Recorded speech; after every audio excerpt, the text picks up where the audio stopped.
Greetings and welcome to the Pure Report. I'm your host, Rob Ludeman.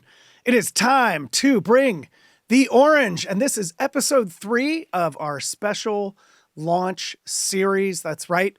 If you caught the first one, we covered the intelligent control plane, episode 2 on the unified data plane, and today we're going into SLA and specifically cyber innovations. And joining me is Mr. Scott Taylor, who heads up our FSA team in the Americas. Great to have you in studio. Thanks, Rob. Great to be back. I think my second time on the podcast. You are a two-timer, and it is great to have you in, particularly when we're talking about this topic, because that's all you and your team do, is go out there and talk cyber resilience. We'd like to do more, I guess, but that's what they ask us to do. Well, and it's a very important This one's topic. really important. Stay focused on this one. Let's stay focused. Well, for everybody that is watching, thank you for tuning into the series. It's a really exciting time at Pure to talk about all these different innovations. And we're going to be going through everything around the payload for what Pure has brought out relative to cyber resilience, all around helping our customers to improve their threat profile, right? Absolutely. Yeah. Exciting times. I mean, I think I've been here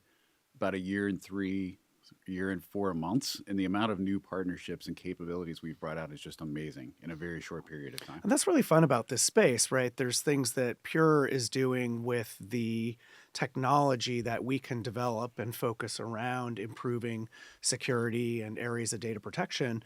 But also, there's just a massive ecosystem of partners out there, and they want to partner with us. Absolutely, they do. Yeah. And you know, when we're the Magic Quadrant leader, yes, you tend to get that kind of attention, right? So we're fortunate enough to be blessed with that. Yeah. Well, no secret that everyone's data is under attack, right? The threats are happening all the time. What we see here at Pure is that really, in many ways, the traditional approach may be broken. And we kind of have touched on this on the other episode that we did talk about. But really, we look at the buildup of silos across organizations, and we look at that, detection and just classic ways of doing recovery isn't really enough to keep businesses safe. You've got to do more. Yeah, you absolutely do. And I think one of the big challenges we see is kind of this disparate tool set that customers often have. And I want to say I might be misquoting the stat, but Gartner has said something like $215 billion a year spent on security tooling and services to try to prevent and detect these types of attacks. And obviously it's not working, or we wouldn't be talking. Right. here That's today. why we're here still. But what I think you find is that we end up with a lot of different silos inside of an IT environment. And traditionally the security teams, the IT teams, the infrastructure folks, they don't really talk to each other. Yeah. And so they have their own tools. They're looking at their own things. But there's not that cross-pollination. There's not that information sharing to get a true holistic picture of what's going on inside of the environment, and it's leaving our customers vulnerable. Everybody's really busy with their day-to-day jobs. We know that. It's hard sometimes for organizations to stay connected to one another. They have maybe different priorities, maybe different goals, things that they're measured on. And so that is how we see these silos get created over time. Exactly. And I think, one of the worrying things before we go farther is if these teams aren't talking internally, how much of a plan do they really have? And are they testing that plan? Right?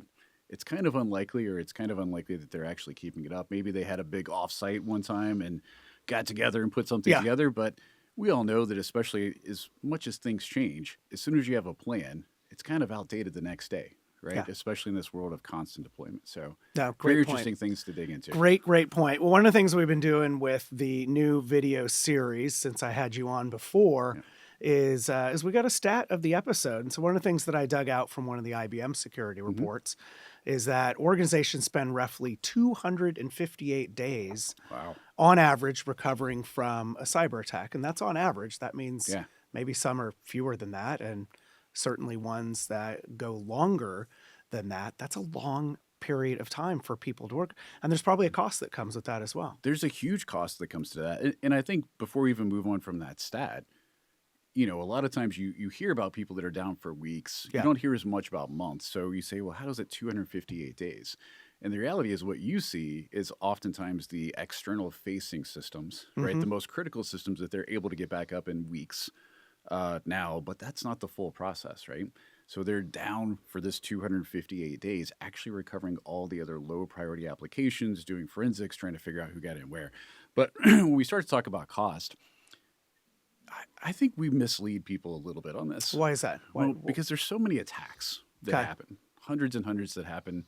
Really, you probably say thousands of attacks, but let's say hundreds that are probably successful in some way. And some customers get lucky and they catch it really quick. And so their remediation costs aren't that great. Maybe they don't have any fines or fees like that. And so you hear stats thrown out like $4.8 million is the average, cost. And healthcare gets a higher stat, I think, at like $10 million, right? Somewhere in those ranges, depending on who you listen to. The problem is that that's taking into account the ones where they got lucky, or maybe they had a really good So it security skews posture. the average in It a way. skews Is the kind of what you're average, saying right? with the lower Exactly. cost ones or And no those cost ones, ones. those ones don't make as much headlines. You hear about the ones, and we'll refrain from using names here, but everybody has, internet search capabilities, or Yeah. you can ask your Yeah. favorite AI. But now you get into the ones that are hundreds of millions or even billions of dollars.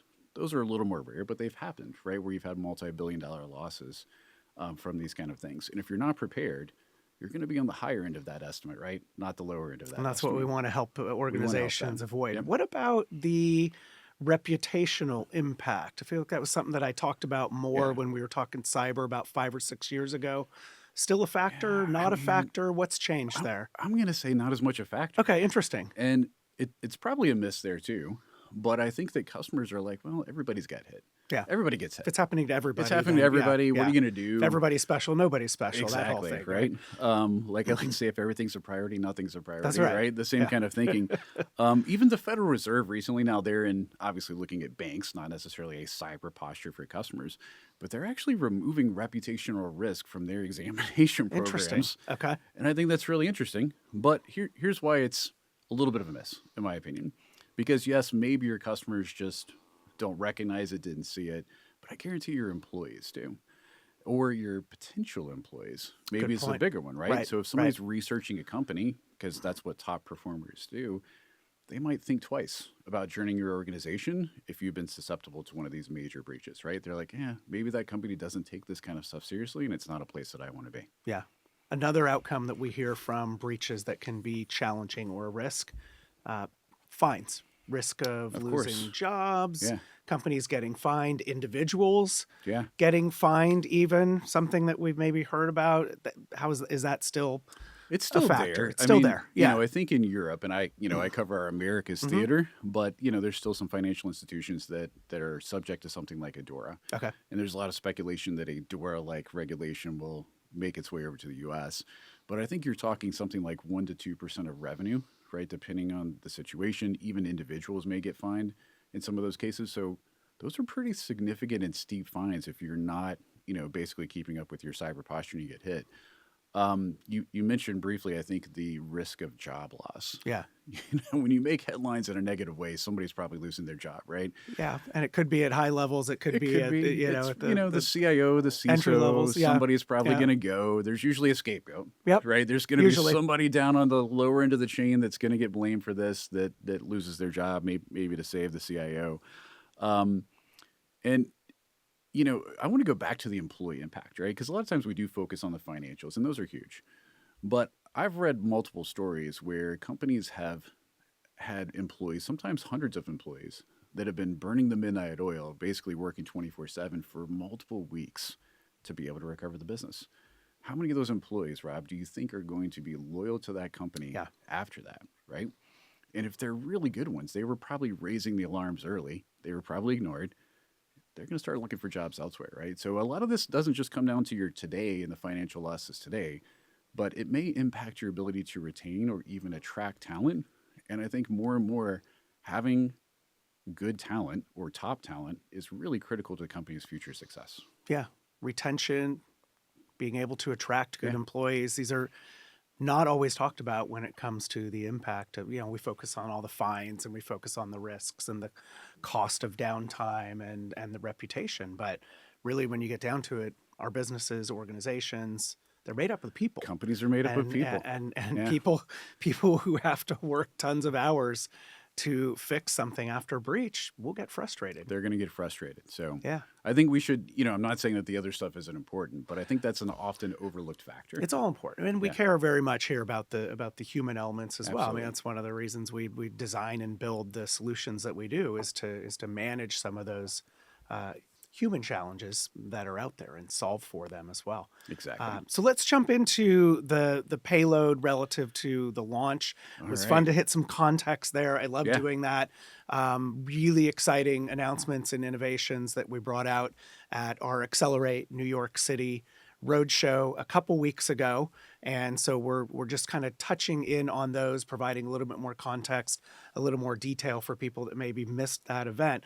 Where I want to Absolutely. start though, and this was something that we did at Accelerate in Las Vegas and that we've built more out, is really the notion of looking at some of these cyber resilience features and making them SLA based, making them something that people can consume and subscribe to as a service rather than a point feature or a line item on a bill of materials. Why is that important? Why do people want to use SLA based for cyber or just in general? Yeah, absolutely. And I think the as a service, a lot of the industries started to move a Sure. little bit towards Yeah. that. Storage area is a little behind, maybe Okay. in some respects for a lot of companies with that. But I'll use something that our worldwide SE leader likes to say. It's optionality. Right? It gives Optionality. customers Yeah. Yeah. optionality. I think that's really important.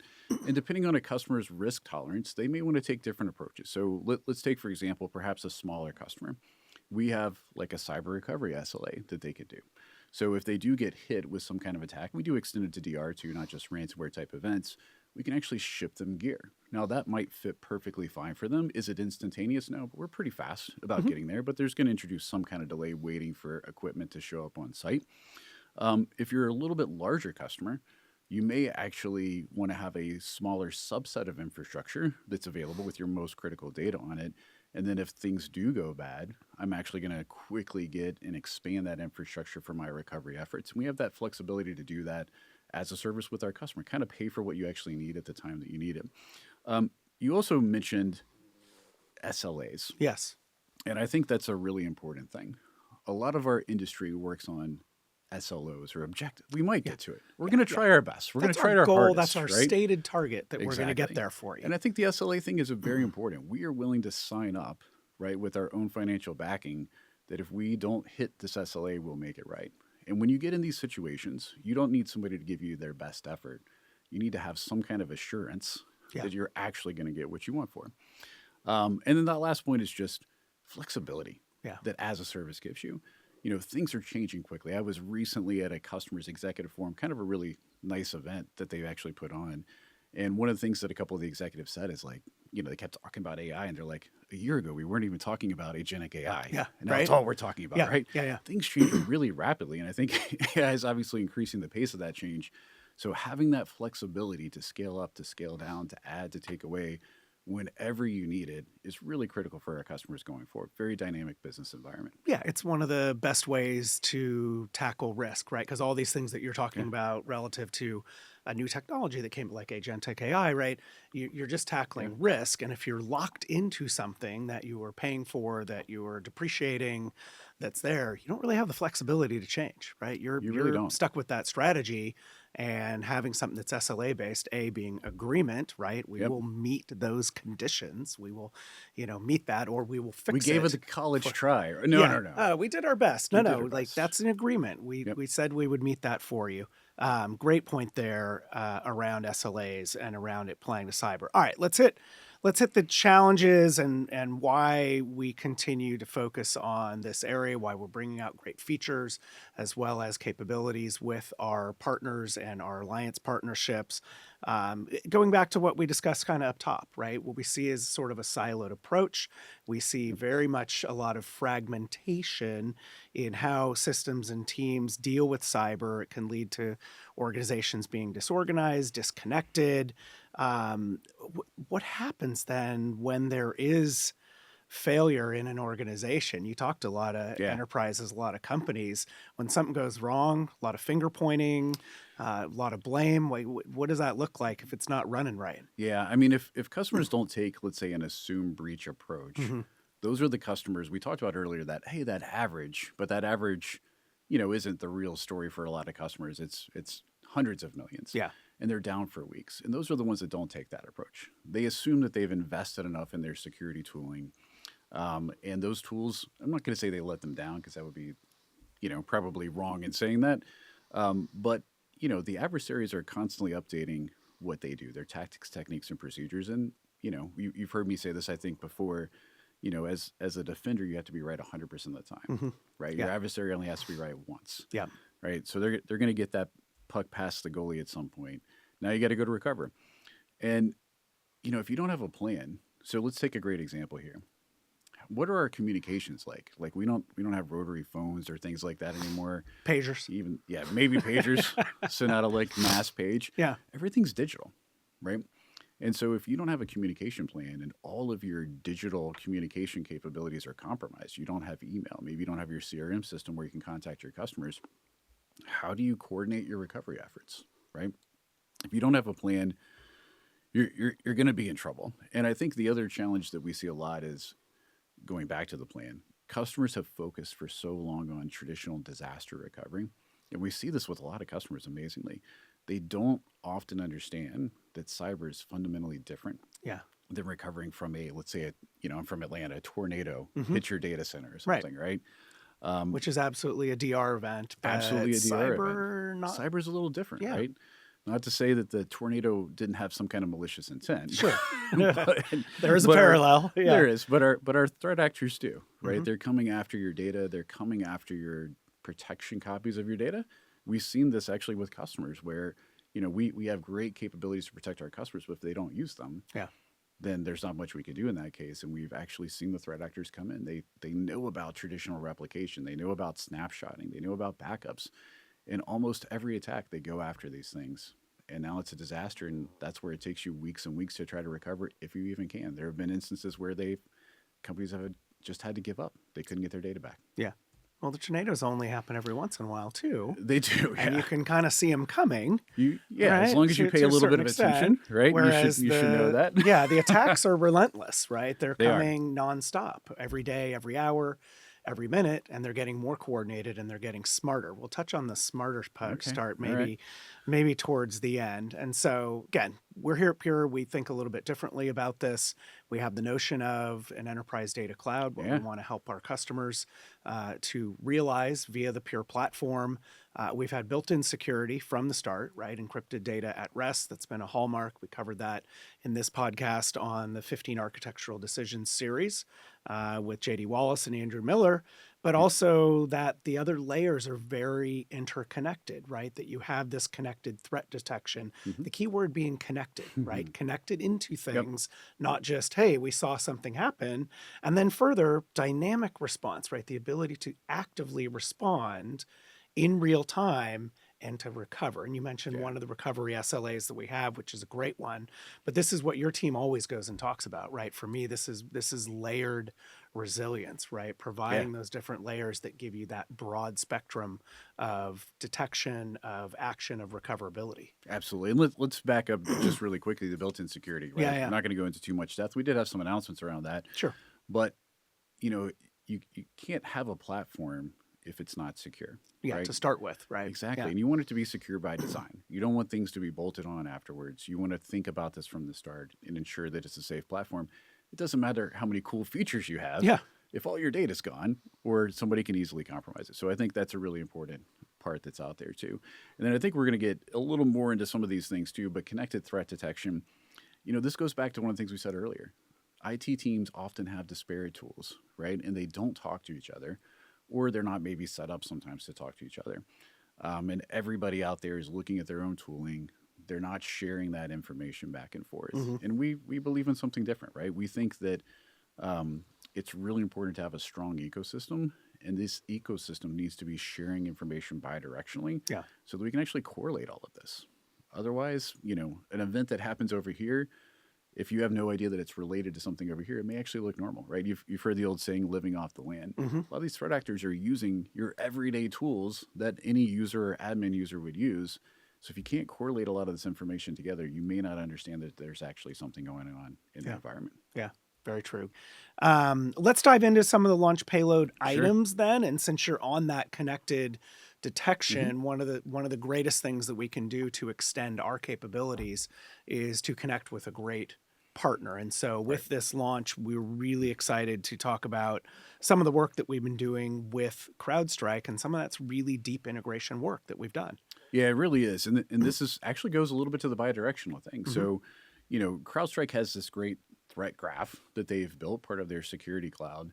And this is actually ingesting all these different feeds from all the different, millions, I'm sure at this point, endpoints that are out there. They're adding in some of their own threat intelligence from their own threat hunting teams. And it's giving you a really good idea of what's going on and what the threats are that a customer is actually facing.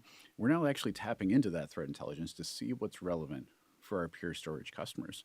So we're actually, again, proactively Hmm. going and getting this information from a great partner like CrowdStrike to ensure that we're protecting.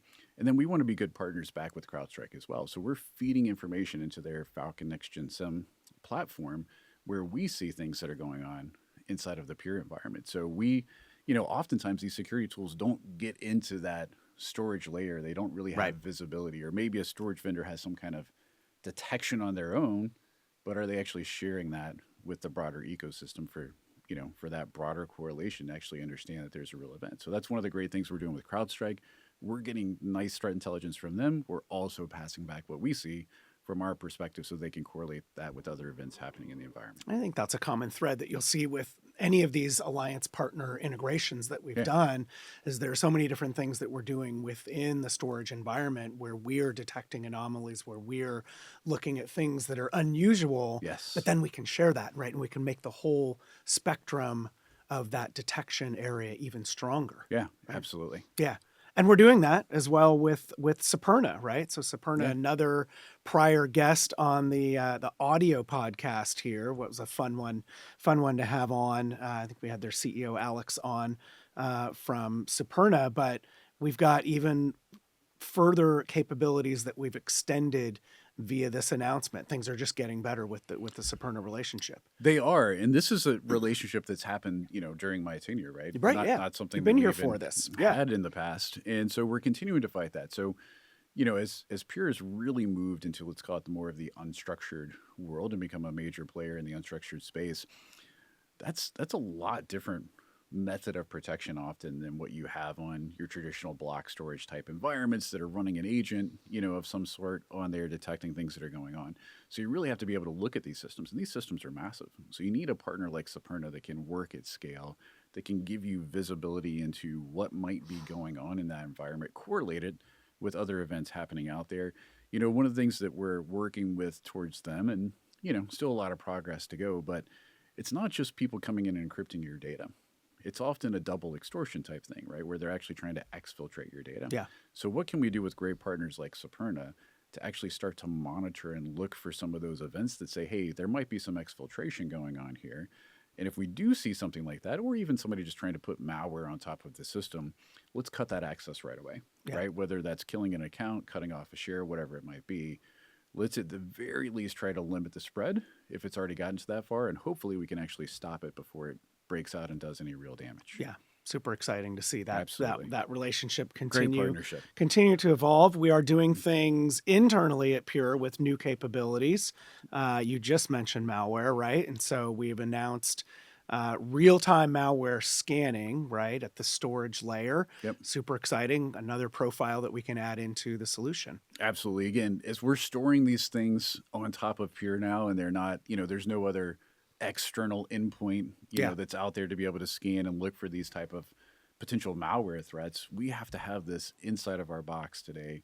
We don't want customers, and some of this could have been dormant, right? I mean, the interesting thing, of course, is that vulnerabilities get exploited all the time. People Yeah. aren't always great at patching systems. You still hear about customers that have like Windows 2003 running in the environment, crazy stuff Please like patch that. your systems. Yes. Exactly. So, somebody does a migration over to the Pure platform, and all of a sudden, maybe there was malware that was sitting there dormant. Somebody goes to access. We want to be able to stop that real time, right? We don't want people doing that. Or, of course, your user maybe falls for a phishing attack, and all of a sudden it's trying to plant data. We want to stop that immediately. So that's one of the great things. We have a couple different partnerships that we'll be announcing more details about in the space that we're working with for this capability. But super important to have this. We, whether it's coming in block, file, object, we want to be able to stop any malware from ever landing on the system in the first place. Across the board, everything in that Pure platform and the Enterprise Data Cloud. Absolutely. Let's get into a little bit around recovery and recovering faster, because as we know, it's not about how fast you back up, these days like it was a quarter century ago. It really is about something happens and how quickly can you get back online, and really downtime is the cost. That is the risk. That is something that we hit up front with both the amount of time as well as the cost Yep. associated with that, whether it be small incidents or Yeah. large ones that take off. Let's talk a little bit about dynamic recovery and kind of take that into the new Pure Protect recovery zones. Just in general, holistically, what are we looking at relative to that? Absolutely. And so it's interesting we're making this shift Yeah. because we've talked about the ecosystem and a lot of like how do we prevent and detect. But we did start off earlier that, the industry already spends a lot of money there, but we're still having all these breaches. It doesn't mean we want to stop that, Yeah. right? We want to minimize how many attacks make it through in the first place. But one thing that we still believe at Pure is that it's not if, Mhm. it's not even when, it's how soon, Yeah. right? That's one of Yeah. our phrases. It's going to happen. You have to be right 100% of the time. So when we get there, how do we recover and how do we recover quickly? Well, we know a few things, right? We know if you're not using the right technology to ensure that not only do you have immutability, but you have indelibility, one of our friend Andy Stone's favorite terms, which Love is the great. indelibility. You've Yeah. got to have the indelibility. Mhm. It's everybody in the world has immutability, right? Make sure they're indelible. Otherwise, they're just going to go and delete all the copies you have, and they absolutely will do that. So now we've made sure that our data itself is protected. That's part of the battle. Now, how do I get my infrastructure up quickly? How do I do things like forensic analysis in a quote clean room? Some people don't like that term. We hear a lot more isolated recovery environments happening. That's where this Pure Protect recovery zones comes in. So I now actually can go instantiate a separate isolated environment to look for those indicators of compromise, to perform my forensics, to do whatever I need to do. Maybe I have to prove to my insurance company that we weren't negligent so that they pay out my Yeah. insurance policy. I've got that ability to spin these things up almost, I'm going to say almost instantaneously. Maybe somebody will argue with Close me, enough. Yeah. but it's Semantics. all virtual type Sure. infrastructure, right? Sure. So it comes up pretty quickly, and I think that's really critical. Another thing that we talk about with customers, because we get pushback sometimes. Oh, well, you're saying just restore a snapshot. That's not what we're saying, right? We're saying that we give you these kind of capabilities way faster than you would if you had to actually move this data. But you always want to make sure that you have a clean as possible copy of your data before you actually restore it to production. That's another thing that you get out of this. When you go into that quote clean room, it's clean. Your data may not be, Yeah. but hopefully your forensics, your incident response team, I should say, can come in. They can clean this off, bless this copy of your data to go back into production, and we can do that all at the speed of Pure. And get up and running, which is what Rapid it's all restore, about. right? Yeah, that's it. All right, let's hit the last one, because really when I looked at sorting this one almost brings a lot of this together, and Yeah. it's super exciting. Veeam has been a longtime partner of Absolutely. Pure, and we've done so many things together. We talked about SLAs, we talked about as a service, we've talked about cyber and ransomware. What could be better than putting that all together with one of our strong partners, Veeam, and creating a new cyber resilience as a service together with them? Basically bringing Yeah. what both companies do really well together, but then creating that flexible model for consuming it, creating that flexible model that addresses risk. Yeah, absolutely. I think the first thing is you want a validated solution, right? Yes. You're buying some products from Pure, some products from Veeam, maybe some services from a good third-party partner. How do you put all that together, right? Well, we're making that easy for you. And then we take it, to your point, to that next level, that consumption level. So now we have that flexibility that customers are looking for to consume this as a service. It's dynamic, so they can scale up, scale down, like they, need to do to respond to their own business changes. And I think it just makes it a lot easier for customers to consume and have something that's actually going to protect them when they need to recover their environment, right? Worth a quick mention, and right, as Veeam is starting to tie into our enterprise data cloud, we're also getting that visibility, right? And again, it's about passing information back and forth. So this is, we're starting to say, hey, we're seeing these things in our environment. Let's go pass this over to our friends at Veeam and let them correlate that with other things that they're seeing and decide if we have something that we need to do something about. And then ultimately, we like to expose this in tools that are actually going to be used by the right people. So when you think about like SecOps teams, they're probably not logging into Purity or Pure One, probably not logging into Veeam. So let's get that information into the systems, maybe like a CrowdStrike we said earlier, that a security team or a SecOps team might actually be looking at. So I think it's a really cool service, a nice offering, made it very easy for customers to consume and get started with. Yeah, and holistically, it's just a nice bow on a number of really exciting announcements that touch all the different areas that we've been talking about. Absolutely. Really exciting time. Yeah. Super fun. All right, are you ready for it? You know it. You've done it before. We're hitting the hot takes. We'll see if we're I do gonna hit better you. this time. We'll hit you off the fly. You can only improve. You can only go up on these. But let's make it, instead of the standard questions I do, let's do it relative to what we've been hitting on. Okay. We'll be right. We'll be right in your wheelhouse and say first, what is the most overlooked? I know you have an opinion on this. What's the most overlooked aspect of cyber that you think companies are not worrying about, or maybe that they forget Yeah. until it's too late?